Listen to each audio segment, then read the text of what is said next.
Finance Minister challenges the former president. Mahinda Rajapaksa හිටපු ජනාධිපතිට කරුණාකරලා තනින් තනට ගිහලා බොරු කියන්නේ නැතුව කරුණාකරලා කියන්න ඕන තැනකට එන්න ඉතුරු 620 කවුද ගත්තේ?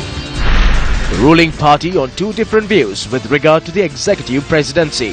මේ ආණ්ඩුක්‍රම ව්‍යවස්ථාව වෙනස් කළා නව ආණ්ඩුක්‍රම ව්‍යවස්ථාවක් හදන්න රටේ ජනතාව ජනාරමක් දීලා නැහැ. ඉදහගේ ජනාධිපති ක්‍රමය තියෙනවා ඊළඟ ඡන්දය වෙනකොට. ව්‍යවස්ථාදායක මණ්ඩලයේ ගනු ලබන තීරණය අනුව තමයි අවසානයේ තීරණය වෙන්නේ. Come at the door-to-door campaign commences from 3 separate locations. What's happening around the world? And what's happening here at home? Good evening and welcome to Primetime News. I'm Sandru Ferdinando. And I'm Dasni Athada. Let's start off with a look at tonight's top stories. How will Sri Lanka regain the GSP Plus concession? And does it involve any conditions? We delve deeper into the matter. The EU's Generalized Scheme of Preferences or GSP allows developing countries to pay less or no duties on their exports to the EU and gives them vital access to EU markets and contributes to their economic growth. The scheme covers around 7,200 Sri Lankan products which can enter the EU duty-free. Sri Lanka was awarded GSP Plus following the 2005 tsunami devastation. It was awarded for a period of 3 years which ended in 2008. Thereafter, the EU decided to review Sri Lanka's progress on 27 UN charters including human rights, labour rights, environment protection as well as good governance to re-award GSP Plus to Sri Lanka. The previous government did not support it, and the EU, following the review, released an interim report followed by a final report and decided to terminate GSP Plus with effect from the 15th of August 2010. Professor G.L. Pires received a letter from the European Commission on the 17th of June 2010 noting that GSP Plus concessions to Sri Lanka end in another 6 months and called Sri Lanka to act on it. However, they said they do not need it and threw it away. We are once again receiving it after the establishment of good governance, followed with the 19th Amendment to the Constitution, strengthening democracy of the people and several other reasons. With incumbent President Maithripala Sirisena coming into power, a program was launched to regain the GSP Plus. During his visit to Germany, the President requested German Chancellor Angela Merkel to assist Sri Lanka in regaining the GSP Plus concessions. The German Chancellor promised the President that Germany would support Sri Lanka's request. In the recent time, President Maithripala Sirisena took monumental decisions with regard to many sectors including human rights, labour rights, environmental protection and good governance. As a result of this, yesterday the European Commission proposed to restore GSP Plus. The EU expects a certain degree of commitment from Sri Lanka with regard to 27 different sectors inclusive of human rights, good governance, environment and labour in order to restore GSP Plus. Some call it as betraying the sovereignty of the nations. The proper implementation of the labour laws will benefit the working masses. The apparel industry was planning to get around the $5 billion mark by 2010-11.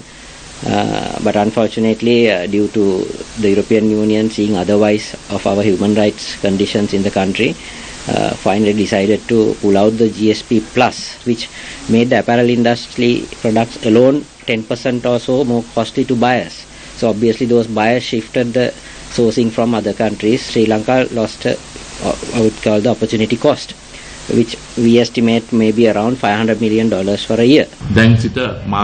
It will be debated in Parliament for a month and a half. Regaining GSP Plus is not a dream but is almost a reality. At present, if a Sri Lankan good is sold for 100 in their currency, they have to pay 17% tax. After we obtain this, it will drop to 3% from the 1st of April. The benefit will reach the producers.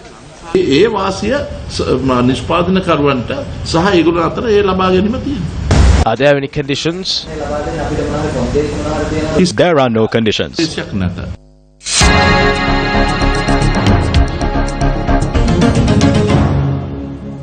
President Maithripala Sirisena placed the foundation stone for a new factory in Pannala. Finance Minister Ravi Karunaika and several other ministers and MPs were also in attendance.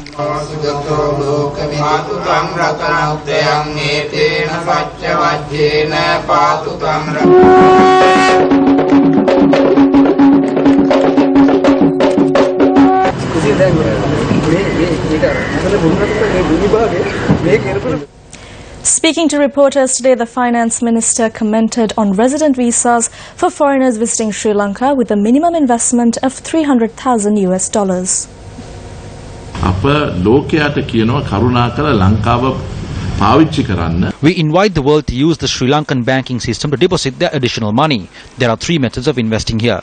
One is the stock market, the other is the banking sector, and the third is the treasury bonds and reserves. We will completely abolish the exchange control. We will only follow the procedure where millions cannot be taken away at once.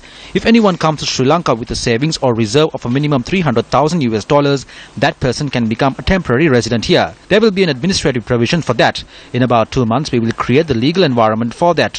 For now, we can provide for 5 years. Our aim is to not go for loans and interest, but to amass reserves here. Last time we generated around 600 to 700 million. The minister also spoke on corruption during the past. Here are the loans taken during that time with agreements.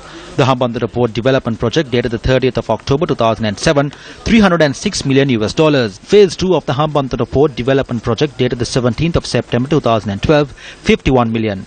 Then Hambantota Port Development Phase 2, $600 million. Another $155 million has been taken to do the task in another way. I ask former President Mahinda Rajapaksa to not go around making false statements. I am asking for the 12th time. Before you make allegations against President Maithripala Sirisena and Prime Minister Ranil Wickremesinghe, tell us if 480 or 450 was taken, who took the remaining 620?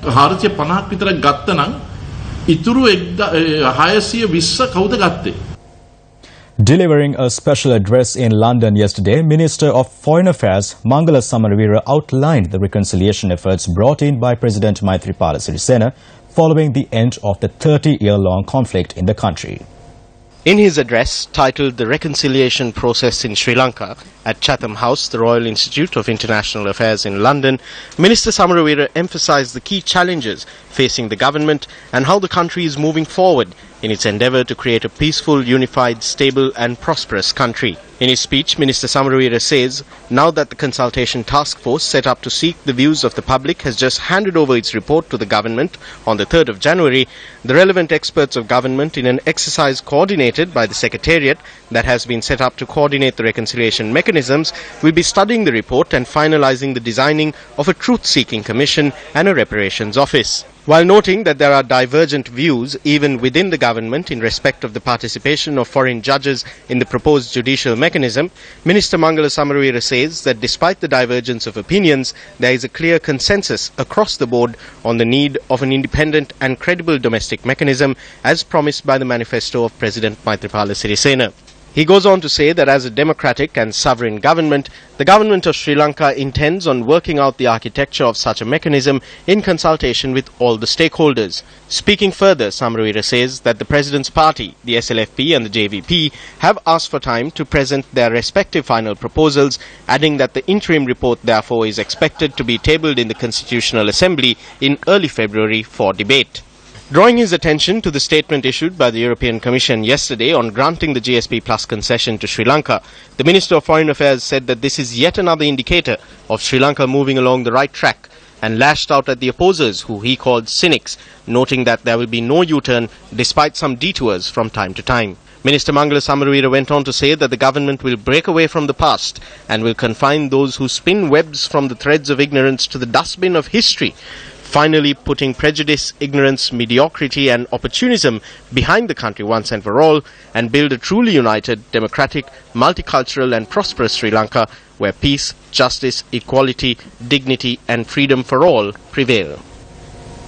Minister S.V. Dissanayake said in Kandy today that a public mandate has not been received to formulate a new constitution. The minister responded to questions raised by journalists at an event held to install solar panels at the retirement hall of the sacred temple of the Tooth Relic in Kandy and the Malwatu Mahaviharaya. සීමා නිර්ණයවල තිබ දුර්වලතා The weaknesses in the delimitation have been taken out and the new report of the Delimitations Committee has been presented. That report will be gazetted. We will take it up for debate within this week or next Monday. ඊට පස්සේ අපි ඡන්දෙට ලැහැත් වෙනවා. විපක්ෂෙන් යම් කිසි කෙනෙක් ඔබතුමාලට නාම දසල ඉදිරිපත් වුණට උන්ට අවස්ථාවක් දෙනවා. මොකක්ද දැන් ඉදිරිපත් වෙලා Many have already come forward. Quite a couple of people at Pradesh Sabha level who are with the joint opposition have requested for nominations from us and we will be giving it to them. ඉල්ලලා තියෙනවා අපි ඇයට දෙනවා. ශ්‍රී ලංකා නිදහස් පක්ෂය කියනවා ජනාධිපති මෛත්‍රීපාල සිරිසේන මැතිතුමා ඊළඟ අපේක්ෂකයකට රාජ්‍ය සේනාධිපති මැතිතුමා කියනවා මැතිවරණයක් කියන්නේ නැහැ කියලා. ශ්‍රී ලංකාව එතකොට රජයේම පාර්ශ්වයන් අතර එකිනෙක පරස්පර කටයුතු කරනවා නේද? නෑ වෙලා තියෙන දේ No. What has happened is that during the previous presidential election, President Maitripala Sirisena said in his election manifesto that he will not touch an amendment that goes for a public referendum. But now there is a clear determination of the court that if the presidential system is to be changed, you have to go in for a public referendum. Therefore, we cannot go in for a public referendum. The people of this country have not given a public mandate to change the existing constitution and formulate a new one. We certainly did not ask for one. The United National Party did. But even they have not been given the power by the people to establish a government. So we might have to go in for an extensive amendment. The executive presidency will be there at the next election as well. At that instance, we will name President Maitripala Sirisena as our party's candidate. Maithripala Sirisena ජනාධිපතිතුමා නම් කරගෙන තියෙනවා. Minister of Justice and Buddha Sasana Vijaydas Rajapaksa elaborated on the proposed constitutional amendments today. විධායක ජනාධිපති ක්‍රමය පවත්වගෙන යනවද නැත්නම් ඒ අහු It is impractical for political parties to make unilateral decisions on whether the executive presidency will continue as it is, whether it will be abolished or whether some powers will be curtailed. The decision of the Constitutional Assembly will determine what the final decision would be. There is uncertainty at present regarding the system that should be in place come 2020. This is because at a time when a constitution is being drafted, political parties are unable to make predictions or reach conclusions on what type of system will be introduced. කතනයක් හෝ පූර්ව නිගමනයක් අපි කාටවත් හෝ දේශපාලන පක්ෂයකට නැති නිසා. The second phase of the Gum at the movement was launched along with the development program to provide solutions to the issues faced by the villagers in the country. Religious leaders and the public made continuous requests to go door to door in search of many other unresolved issues. And today we recommence the door-to-door campaign. The campaign commenced from 3 locations today and will cover all 25 districts in the country.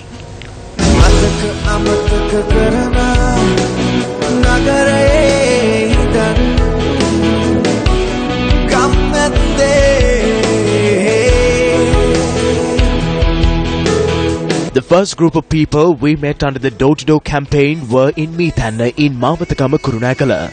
This is how they showed their appreciation towards our arrival.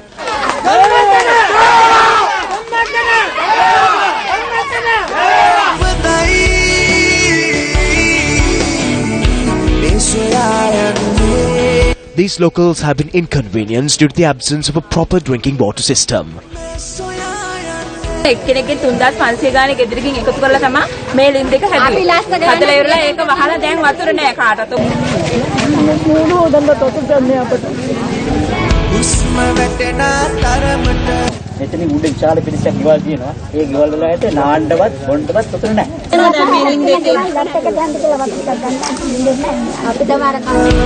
The villages from Mihitia and Alligewatta in Ratnapura also face numerous issues. These two villages are separated from the Kalu River and the only method of transport is this small raft. මගේ දෙන්න වගේ මේ ළමයි තමයි ඉන්නේ. ඒගොල්ලන්ට පාලමක් විතරයි ඕනේ වෙන මොකක්ද අපිට. පාලමක් අපිට අපි ඡන්දෙ දෙන්න මොකම කරනවා. වෙන මොකද පාලමක් විතරයි ඕනේ මේ ළමයිට. මට ඉන්නට දෙවිලා මේ මිරිදාදින කවුරුර රුපියල් 5 දෙන්නට හෙත් ගන්න.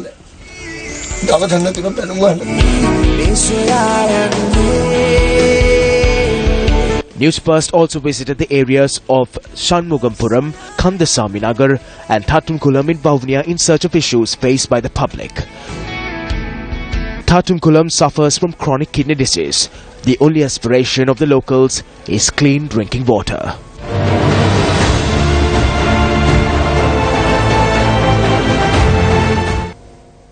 Today is Durutu Full Moon Poya Day, which marks Gautama Buddha's first visit to Sri Lanka. It was on a day like today, 9 months after the Enlightenment, that Gautama Buddha set foot on Sri Lanka for the first time to solve a confrontation between the Yaksha and Naga tribes. Buddhist history also notes that the Divya Raja Sumanasaman built the Mahayangana Chaitya as an enclosure to hold the sacred Dhyaya relic given by Lord Buddha. This poya is important to all Sri Lankans as it marks Gautama Buddha's first visit to Sri Lanka. He visited Mahayangana on a day like today. According to the chronicles, Lord Saman and the kings had come here to meet him. This is an important incident. On this day, Buddhists must determine to make their year successful. The Durutu Mahaperahara of the Kalaniya Rajamaha Viharya paraded the streets last night. President Maithripala Sirisena and Prime Minister Ranil Wickremesinghe placed the ready casket on the Kandula Tusker, who belongs to the temple. The Alutsahal Mangalle, or New Rice Festival at the temple of the Sacred Tooth Relic, took place today. The first portion of the harvest reaped from cultivations of the temple were offered to the sacred relic. The daytime Sambuddha Puja that takes place at the Shakya Malakya in close proximity to the head office of the Capital Maharaja Organisation Limited on every Poya day took place today as well. A series of religious activities took place at Gateway College Rajaguriya to mark 20 years of the Gateway group of organizations. A Dhamma sermon took place in line with this occasion, which was attended by 350 novice monks. When our school started, our founder, R.I.T. Alas, had a vision. He wanted to give an international standard education for the children, but he wanted it to be done in Sri Lanka. Accordingly, we are operating in a manner where students are closer to religion. The Gajasamaragama model village constructed under the Udagammana program was declared open today. The Gajasamaragama model village, which consists of 70 houses, has been constructed in the Valigat area in Lunugambera, Tissamarama. The construction of the model village was spearheaded by Subject Minister Sajith Premadasa under the National Housing Development Authority's low-interest housing loan scheme. The opening ceremony of the village, held under the auspices of Prime Minister Ranil Wickremesinghe, also corresponded with Minister Sajith Premadasa's 50th birthday. On Saturday, the Hambantota Ruhuna Economic Zone and Hambantota Port project were initiated. Now on his birthday, we have received another gift in the form of GSP+. So this has opened up a market of 500 million wealthy Europeans for the port, exports and industry here. We must take advantage of this. I hear our former President Mahinda Rajapaksa saying that we do not need GSP and that we can function without it. Why is he opposing this? We were able to do this because Maithripala Sirisena came forward as the common candidate and formed a national government.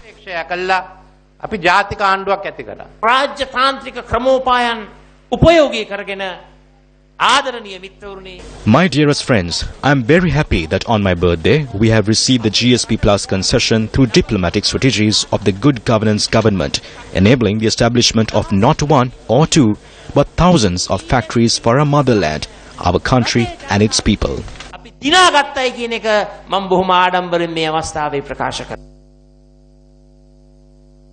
Born in 1967, Sajith Premadasa was the first-born son of Sri Lanka's second executive president, Ranasinghe Premadasa.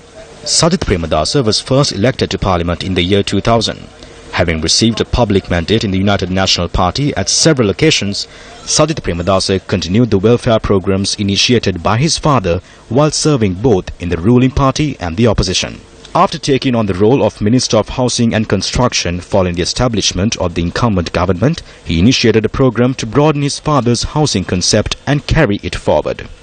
Under this program, Sajith Premadasa revitalized the Udagammana concept and commenced the construction of 244 such model villages. Last year alone, 106,000 people benefited under this housing program. Celebrating his 50th birthday, the model village, which was declared open today, was named Gajasamaragama for the United National Party's 70th anniversary.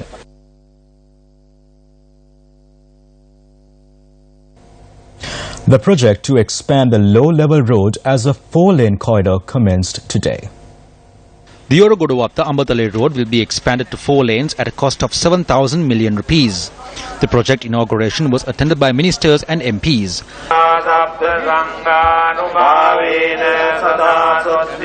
The project is spearheaded by MP S.M. Marikkar. Incidentally, the project inauguration also fell on MP Marikkar's birthday. Happy birthday, Marikkar!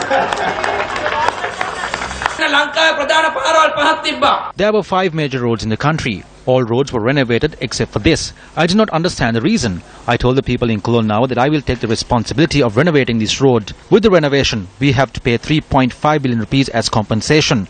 The main waterway that supplies water to the whole of Colombo goes under this road. Then there is an issue. This is 111 years old and funds are required for that as well.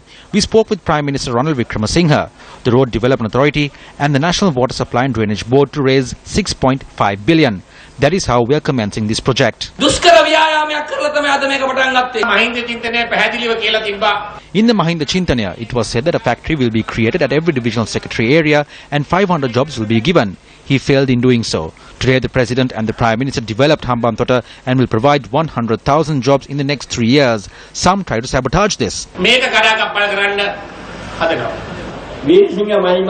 After Veerasinghe Mallima Arachi, this electorate was idle. After the election of Marikar, your future will be strengthened by this individual, not only politically. I am pleased that we have such a strong person. Minister Akila Viraj Karyavasam, speaking to reporters at the UNP headquarters Sirikota today, commented on the measures taken to address the issue in Grade 1 admissions. 147 addresses provided for admission in Royal College have been looked into. 31 of the 147 addresses looked into are not suitable for admissions. Fraudulent documents have been provided. The security post of a car park has been provided as the residence. In addition, the address of an embassy has also been provided. Some have included the address of business premises. There's one which includes the address of the Chief Minister of the Northern Province and the Chief Minister is not aware of it. We have instructed for the removal of these submissions. We will permit Royal College to enroll those who have made submissions in the proper manner. There is a minister in place to take action against this, so principals and officials need not fear. We are aware of all these involved. They can be arrested in accordance to the penal code. We will resort to that measure in the future if the need arises.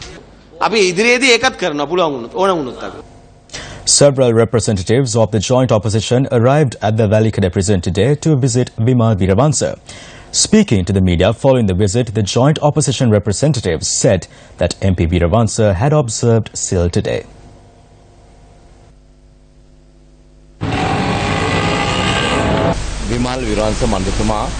Vimal Weerawansa wanted us to specifically tell the media that he is extremely thankful to this government for giving him the opportunity to calmly observe SIL for the first time since his schooling career. The new objective of those who are surrounded by fraud and corruption is to have an entire crowd with them when they are being taken to the police and court. Anyone can do that. I think this is a bad precedent. I also feel that the law should be implemented against such individuals much more severely. Our weakness is that we don't capture the rogues. We capture the rogues who have committed minor offences. When the high-profile thieves are caught, they come back out in a week or two.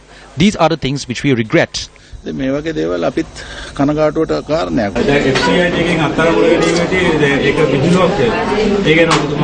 is no joke at all.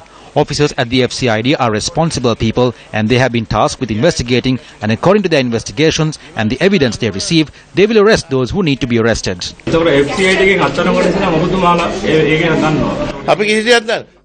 We do not know anything. Well, we do know. When someone is summoned to the CID, the news spreads to the entire country. That is no secret, is it? I